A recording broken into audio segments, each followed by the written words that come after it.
Les maladies mentales sont de plus en plus répandues.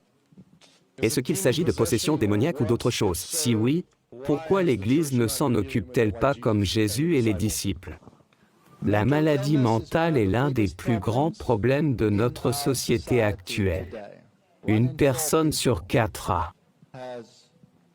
une maladie mentale, et je suis presque sûr que c'est encore plus que cela, juste à un degré plus léger. Alors, qu'est-ce qui cause les maladies mentales dans notre société actuelle? Il y a beaucoup de facteurs. Cela peut être héréditaire en termes, comme je l'ai dit ce matin, d'épigénétique. Certaines personnes ont une plus grande propension à la maladie, et si elle se trouvait dans votre lignée familiale, alors vous pourriez en être atteint, ou quelqu'un de votre famille pourrait l'être. Deuxièmement, l'alimentation joue un rôle énorme dans les maladies mentales. Un rôle énorme. Et l'une des choses les plus importantes, qui peut vous sembler anodine, est la combinaison du lait et du sucre. La combinaison du lait et du sucré. Tout produit contenant de la caféine ou du cacao. Si vous prenez l'un de ces produits pendant cette période, la circulation vers votre cerveau est réduite de 40%. Personne ne peut se permettre de prendre ne serait-ce qu'une tasse de café et d'avoir 40% de sang en moins qui circule dans son cerveau. Cela signifie qu'il coupe toutes les parties qui ne sont pas absolument essentielles à votre survie à ce moment-là, et cela signifie que tous vos éléments subconscients sont ouverts à tout. Ensuite, le chocolat et les produits à base de cacao contiennent des cannabinoïdes. La même chose que dans le cannabis. En d'autres termes, dans la marijuana. Et ce sont des hallucinogènes, vous pouvez devenir psychotique, complètement psychotique, sur quelque chose d'aussi simple qu'une tablette de chocolat. Et vous ne voulez certainement pas prendre cette direction. On nous a donc conseillé de ne rien prendre de cette nature.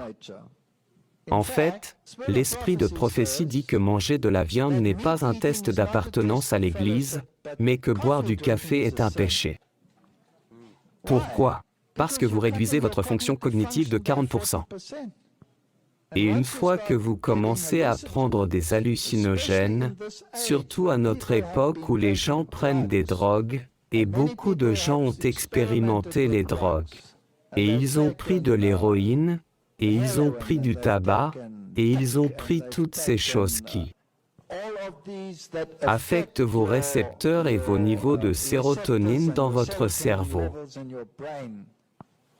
Et rétablir un bon équilibre est souvent un cauchemar.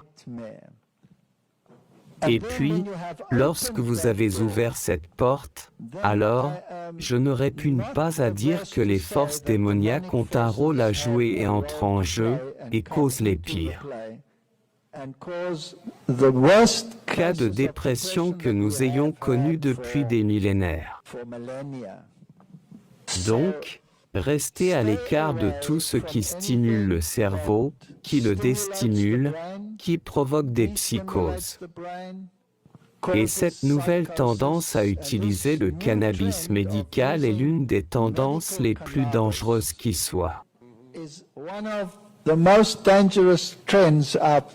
Ainsi que la légalisation du cannabis. Vous allez voir des personnes psychotiques dans ce pays comme vous ne pourrez pas le croire, et dans tous les pays où cela va être légalisé.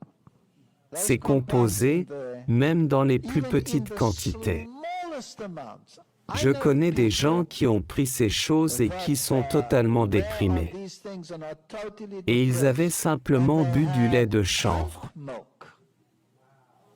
où il n'y a pratiquement aucun de ces composés. Ils disent qu'il n'y a que les CBD et pas les autres.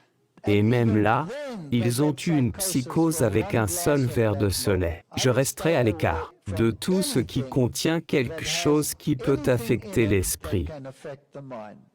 Je veux que mon esprit soit clair. Je veux être capable de discerner entre le bien et le mal. L'alimentation est donc une question très importante. Mais en plus du régime alimentaire, vous devez avoir d'autres mécanismes. Vous devez nettoyer le corps. Donc, faites une purge en profondeur de votre corps. Vous devez faire une cure de jus. Vous devez remettre votre corps dans la forme dans laquelle vous étiez auparavant. Et puis vous devez être à genoux plus souvent que vous ne le pensez.